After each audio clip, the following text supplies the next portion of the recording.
$10,000. Cash only. That's my fee for putting your name forward. Lori sipped her coffee, watching me over the rim of her mug. Think of it as an investment in your future. The words hung between us in the sticky air of Daisy's Diner, a place 3 blocks from our office building that Lori had specifically chosen because none of our colleagues ever ate here. The vinyl booth squeaked beneath me as I shifted my weight, certain I had misheard her. I'm sorry. What? $10,000, she repeated, setting her mug down with a soft clink. That's what it costs to get your application in front of the board. Her tone was casual, as if discussing the weather or weekend plans, not career extortion. I stared at her, this woman who had been my direct supervisor for 2 years. The fluorescent lights above us buzzed softly, casting unflattering shadows across her face. For a moment, I couldn't breathe. That's illegal, I finally managed, my voice barely audible above the clatter of dishes from the kitchen. Lori laughed, a short, dismissive sound. It's business, Melanie. You're paying for access, not the guarantee of promotion. The meeting with the board is where decisions happen. Without my recommendation, there is no meeting. She dabbed the corner of her mouth with a paper napkin. Consider how much this position would boost your salary. 60% increase at minimum. This is just expediting the process. Before we continue further, thank you for clicking on this video. I'd love to know where you're watching from. Drop your city in the comments below while I tell you how $10,000 nearly destroyed my career, but ended up saving it instead. My name is Melanie Winters, and 6 years ago, I landed an entry-level position at one of the largest financial analysis firms in Boston. I started as a junior analyst, working 60-hour weeks, volunteering for projects nobody wanted, and slowly building a reputation for solving problems others couldn't. By my 4th year, I'd been promoted twice and saved the company millions through process improvements I'd designed.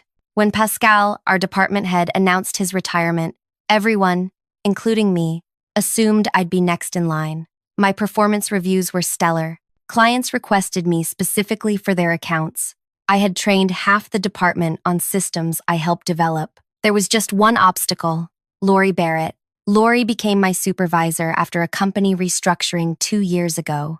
She was brought in from an industry competitor with impressive credentials and immediately established herself as someone who took credit for departmental successes while distributing blame downward. Any achievement under her supervision somehow became her idea in management meetings. Any failure belonged entirely to her team members. I learned to document everything, every email, every suggestion, every improvement. It didn't help much, but it kept me sane. The head position would finally free me from working under her. It represented not just a significant pay raise, but escape and validation that my work mattered. I don't have that kind of money, I said truthfully, watching a waitress refill coffee mugs at a nearby table. Lori's perfectly plucked eyebrows arched slightly. Second mortgage? Personal loan? I'm sure you can get creative. She checked her watch, a designer piece that probably cost more than my monthly rent. You have 48 hours to decide, or I recommend Ethan instead. Ethan. The thought of him getting the position made my stomach turn. He'd been with the company 8 months and spent most of that time building political alliances rather than doing actual work. Why are you doing this? I asked, trying to keep my voice steady. Lori's smile tightened. Because I can. She gathered her purse, sliding out of the booth. Thursday, noon, same place. I expect an answer. That night, I couldn't sleep. My apartment felt too small, the walls closing in as I paced from room to room. The promotion would increase my salary enough to finally start tackling my student loans in earnest. I'd been planning to help my younger sister with her college tuition next year. Lori had calculated everything perfectly. She knew about my financial situation. I'd mentioned my loans during a team-building exercise months ago. She knew I'd been passed over for advancement at my previous job despite promises from management. She knew exactly how much this opportunity meant to me. I sat on my small balcony until 3 in the morning, watching the city lights and considering my options. I could report her, but it would be her word against mine. I could refuse to pay, but then Ethan would get the position, and I'd be stuck under Lori's supervision indefinitely. I could try to gather the money, but even if I emptied my emergency savings and maxed out my credit cards, I'd still fall short. The next day at work was torture. Lori acted completely normal, stopping by my desk to ask about client reports and deadlines, as if she hadn't just demanded a bribe. I smiled and responded professionally, while my mind raced through scenarios and possibilities. During lunch break, I withdrew $200 from my emergency fund, all I could spare, and bought a small digital voice recorder from an electronics store down the street. Not the latest model, just something basic that worked. When I returned to the office, I found an email from Lori requesting projected figures for the next quarter. I spent hours compiling the data, triple-checking everything. If there was even a small error, she would use it against me. That evening, I rehearsed what I would say in front of my bathroom mirror, how I would get her to repeat her demand clearly, how I would respond. I practiced keeping my face neutral, my voice calm. Wednesday crawled by. I took the recorder home, tested it multiple times, and practiced hiding it in different pockets to find the best audio quality. I chose my outfit for Thursday carefully, a blazer with a deep inner pocket where the recorder would be concealed but unobstructed. I barely slept Wednesday night. By the time I arrived at Daisy's diner on Thursday, my hands were trembling slightly. I tucked them under the table as Lori slid into the booth across from me. "So," she said without preamble, "have you made your decision?"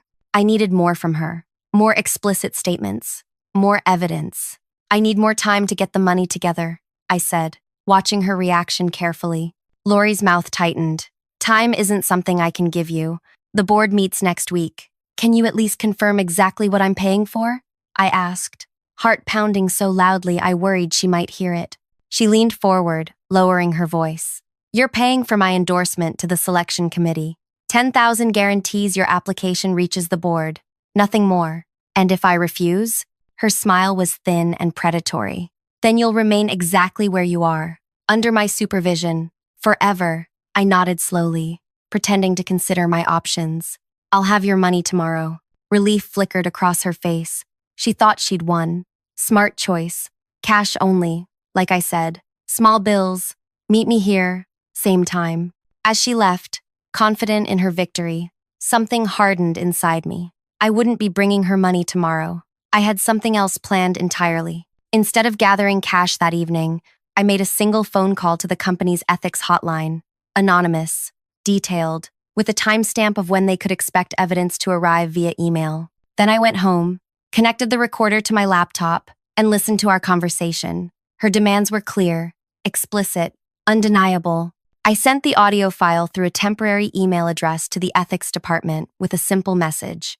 "Lori Barrett is selling promotions." The next morning, I arrived at work early, completed my assignments, brought Lori coffee the way she liked it, medium roast, splash of almond milk, no sugar. She accepted it with a knowing smile, assuming I was already trying to curry favor. "Looking forward to our meeting later," she said. "Absolutely," I replied. "I'll see you at noon."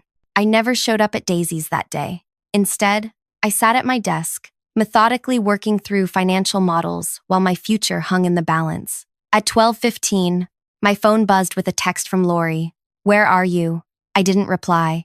At 12:32, she returned to the office, face flushed with anger. She marched directly to my cubicle and leaned down, her voice a hostile whisper. "What are you playing at?" I looked up calmly, though my heart hammered against my ribs.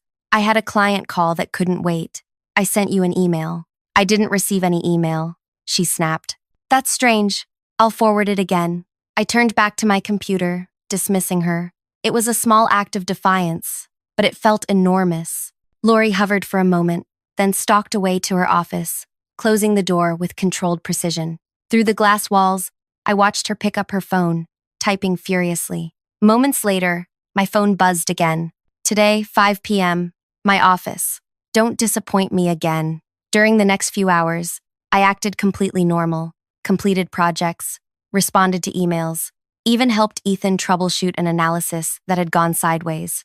Not once did I let my expression reveal the knot of anxiety in my stomach. At 4:58, I knocked on Lori's door. "Close it," she commanded, without looking up from her computer. I did as instructed, then took a seat across from her desk. The recorder was in my pocket again, just in case. "I don't appreciate being stood up," she said, finally raising her gaze to mine. "Particularly not when we have an arrangement. I told you, I had a client call. Did you bring what we discussed?" I hesitated, then shook my head. I can't do it, Lori. Her expression hardened. Can't or won't? Both. I sat straighter. I won't pay you to do your job, and even if I wanted to, I can't access that kind of money. Lori's laugh held no humor. Then, I guess our business is concluded. She turned back to her computer. I'll be submitting Ethan's name to the committee tomorrow morning. You can go. I didn't move. You know I deserve that position. Deserve? She looked up, genuinely amused. Nobody deserves anything in this world, Melanie. You take what you can get. You play the game, and clearly, you don't know how to play. The confidence in her voice made me second-guess my plan for a moment. Was I making a terrible mistake? Would anyone even believe me? Is there anything else? She asked impatiently. I stood slowly. No, nothing else. That evening, I received an email notification for a meeting the following Tuesday. The board review for the department head position. I was not included on the invitation. Ethan's name was the only one listed as a candidate. The weekend passed in a blur of doubt and anxiety. Had I miscalculated? Would the ethics department even act on my report? Or would it be buried like so many workplace complaints? By Sunday night, I was seriously considering calling in sick on Monday, but I didn't. I arrived early, as always, made coffee in the break room, prepared for my client meetings, pretended everything was normal. At 10:17 a.m. on Monday, my desk phone rang, an extension I didn't recognize. Melanie Winters speaking. Miss Winters, this is Diane from HR. Could you come to conference room B immediately? My mouth went dry. May I ask what this is regarding? It will be explained when you arrive. Please bring nothing with you. The walk to conference room B felt like the longest journey of my life. Was I being fired? Had Lori somehow turned this around on me? When I opened the door, 3 people were waiting. Diane from HR, a gray-haired man I recognized as Gregory Young, the company's legal counsel, and a woman I'd never seen before, who introduced herself as Isabel Chen from the ethics committee. Please, sit down, Diane said, gesturing to an empty chair. We have some questions about a report that was submitted to the ethics hotline.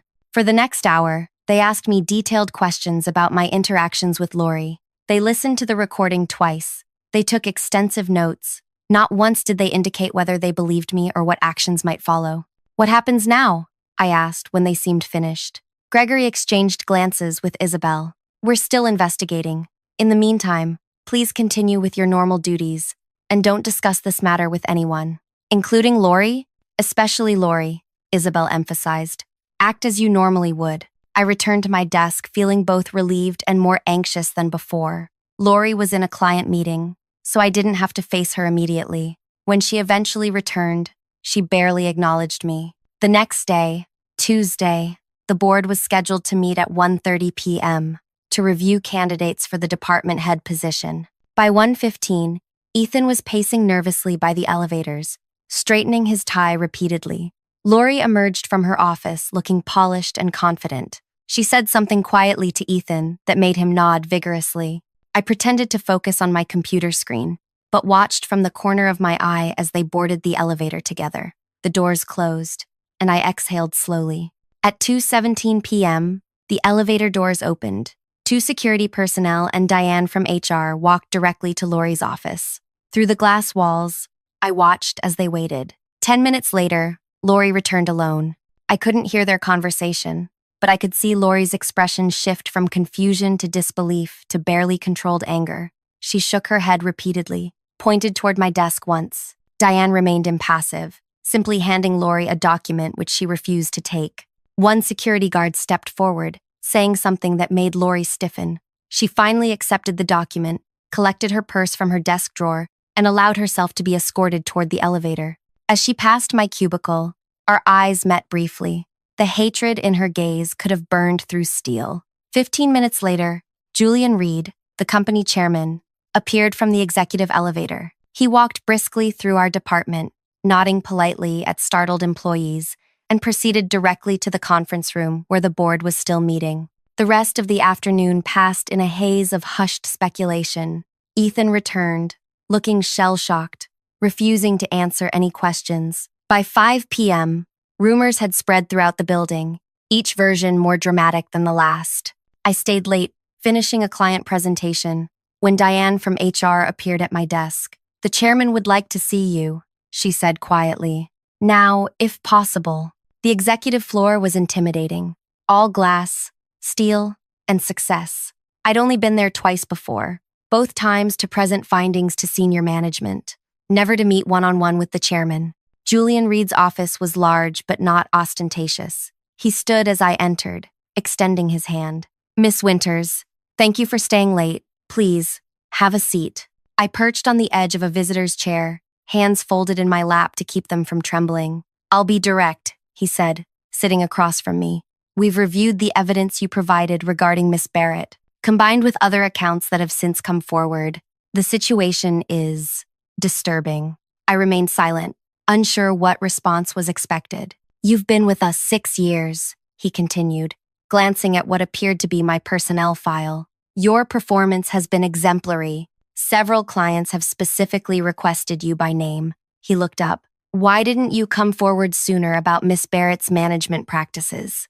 The question caught me off guard. I documented what I could, but it was always subtle enough to be explained away. Taking credit for team achievements, blaming others for failures, those things happen in every workplace. Until she demanded payment for a promotion. "Yes," I agreed. That crossed a line I couldn't ignore. Julian nodded slowly. "We've terminated Miss Barrett's employment, effective immediately. The board has also decided to reassess the selection process for the department head position." My heart sank. Reassess meant delay. Delay meant possible reconsideration. "I understand, sir. The position announcement will be reposted tomorrow. I strongly encourage you to apply." He stood, signaling the end of our meeting. "The board values integrity, Miss Winters, perhaps even more than we value results." The following week was chaotic. With Lori gone and no department head, clients became anxious. I found myself unofficially managing several major accounts, working 14-hour days to maintain stability. Ethan avoided me entirely, while other colleagues seemed unsure how to react to the scandal. I submitted my application for the department head position, along with a detailed plan for departmental reorganization. Then, I waited, throwing myself into work to avoid dwelling on possibilities. 2 weeks after Lori's termination, I received an email requesting my presence at a board meeting the following day. My hands shook as I accepted the calendar invitation. That night, I barely slept. I rehearsed answers to potential questions, prepared counter-arguments to possible objections. By morning, I felt simultaneously exhausted and wired. The board meeting was scheduled for 10 a.m. I arrived at 9:45, dressed in my most professional outfit, carrying a portfolio with additional departmental analyses I'd prepared. The executive assistant smiled warmly as she showed me to the conference room. "They're ready for you," she said, opening the door. 7 board members sat around a large table, with Julian Reed at the head. They looked up as I entered, expressions unreadable. "Miss Winters," Julian began after introductions had been made. "Thank you for your patience during this process. We've reviewed your application and spoken with several clients who work directly with you." I nodded, my mouth too dry to speak. "Before we continue," he said, "I'd like to address something." He slid a folder across the table toward me. "These are statements from 3 junior analysts in your department. They describe how you personally mentored them when Miss Barrett refused to provide training. They also mention instances where you defended their work to clients when Miss Barrett attempted to place blame on them." I opened the folder with shaking hands, scanning the statements quickly. Clara, Mateo, and Tyler, 3 analysts I'd helped over the past year. I hadn't realized they'd noticed or appreciated the small interventions I'd made. "I didn't do anything special," I said finally. "They're talented analysts who just needed someone to believe in them." Julian smiled slightly. "That's precisely why we'd like to offer you the department head position, effective immediately." For several seconds, I couldn't speak. The words hung in the air between us. "We'd like to offer you the department head position," as my brain struggled to process them. "Thank you." I finally managed, my voice steadier than I felt. "I'm honored by your confidence in me." Julian nodded, then continued with details about salary, responsibilities, and transition timeline. I absorbed what I could, knowing I'd review everything more carefully later. The meeting concluded with handshakes and congratulations, and I somehow made it back to the elevator before my composure began to crack. I took the rest of the day off, my first personal day in over a year, and walked through the city for hours, letting reality sink in. By evening, I sat on my small balcony with a glass of wine, making notes about immediate priorities once I officially stepped into my new role. The following Monday, Julian personally introduced me to the department as their new head. I stood at the front of our largest meeting room, facing colleagues who, until that morning, had been my peers. Their reactions varied from genuine enthusiasm to barely concealed skepticism. Ethan sat in the back row, arms crossed tightly across his chest. I know this transition comes after a difficult period. I began once Julian had left. I want to assure everyone that my priority is creating a department where merit is recognized, collaboration is valued, and ethics are never compromised. The weeks that followed tested every skill I possessed. I restructured teams based on strengths rather than seniority. I implemented transparent evaluation processes. I established weekly meetings where anyone could raise concerns without fear of retaliation. Not everyone embraced the changes. Ethan became increasingly resistant, challenging decisions in meetings and undermining directives when he thought I wouldn't notice. Two senior analysts, who had been Lori's allies, requested transfers to different departments. I approved them immediately, wishing them well. Meanwhile, I promoted Clara, Mateo, and Tyler, the three analysts whose statements had supported my application. Their talents flourished with proper recognition, and client satisfaction scores steadily improved under their management. 1 month into my new position, Diane from HR requested a meeting. "We've completed our internal investigation of Lori Barrett's activities," she explained, closing her office door for privacy. "There's something you should know." She slid a folder across her desk. Inside was a list of names, 14 employees spanning 3 departments. Next to each name was an amount. "We believe these are individuals who paid her for various advantages," Diane said quietly. "Promotions, project assignments, favorable reviews. The amounts range from $5,000 to $20,000. I stared at the list, recognizing several names. "Have you spoken with these people?" "Not yet.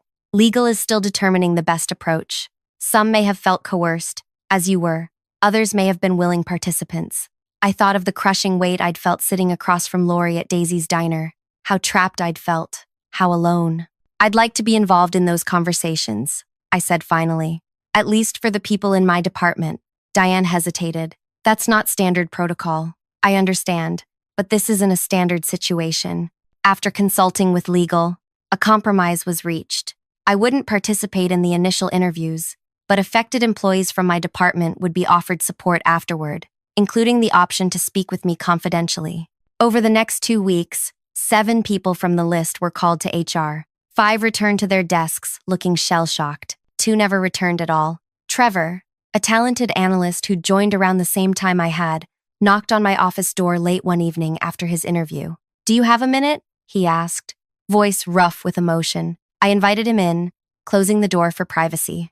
"I paid her," he admitted without preamble, $12,000, 3 years ago, for the senior analyst position. He couldn't meet my eyes. I took out a loan, told myself it was just how things worked. The pain in his voice was palpable. "I'm not here to judge you, Trevor." "You should," he said bitterly. "I took the easy way. You refused." "There was nothing easy about what you did," I countered, "and I got lucky. My recording worked. The ethics committee believed me." Trevor finally looked up. "HR says I can keep my position, that I was a victim too. But how do I face everyone? How do I know if I actually deserve to be here?"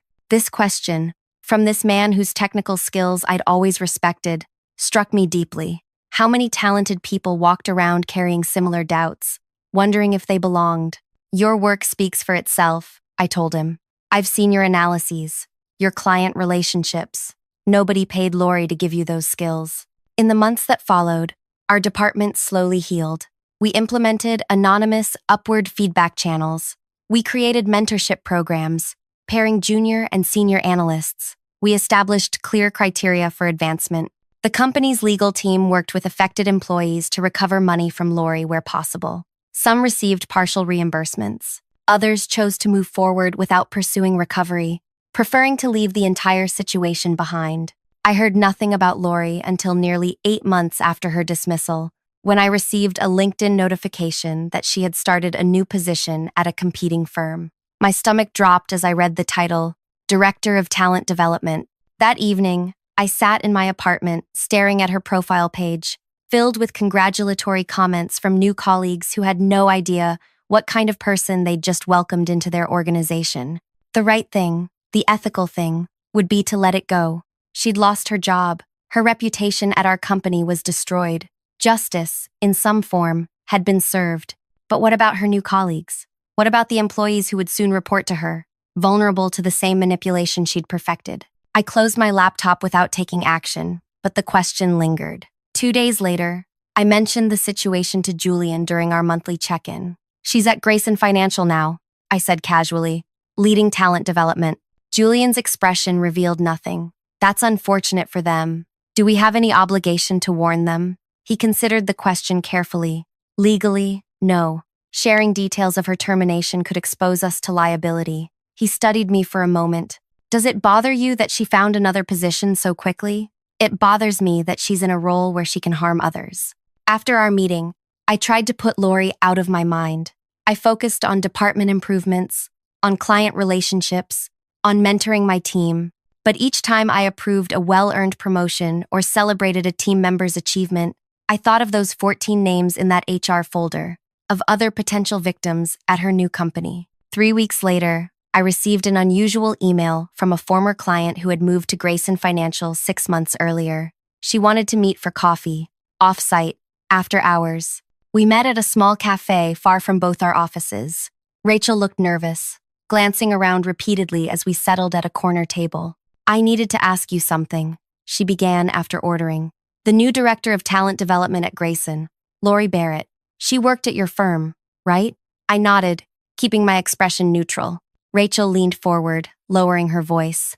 There are rumors about how she operates. She's implementing a new talent acceleration program with exclusive mentoring opportunities, but the selection criteria are incredibly vague. She hesitated. Last week, she suggested I might be a perfect candidate for the program, but mentioned it would require a significant personal investment. My blood ran cold. 3 months into her new role, and Lori was already establishing the same predatory system. What would you like me to do? I asked carefully. I need to know if I'm being paranoid. Is this normal practice? No, I said firmly. It's not normal, and it's not acceptable. Rachel visibly relaxed. That's what I thought, but she made it sound so routine, like this happens everywhere. She looked down at her coffee. She mentioned she'd run a similar program at your company with great success. Said several people had advanced to leadership through it. The audacity was breathtaking, using her position at our company as a reference point, implying institutional approval of her extortion scheme. Rachel, would you be willing to document what she's told you? Not necessarily to take action now, but to have a record? She agreed, and over the next 2 weeks, she kept detailed notes of every interaction with Lori. Meanwhile, I spoke confidentially with our legal department about my concerns. They were cautious but outlined what evidence would be needed if Rachel decided to report the situation internally at Grayson.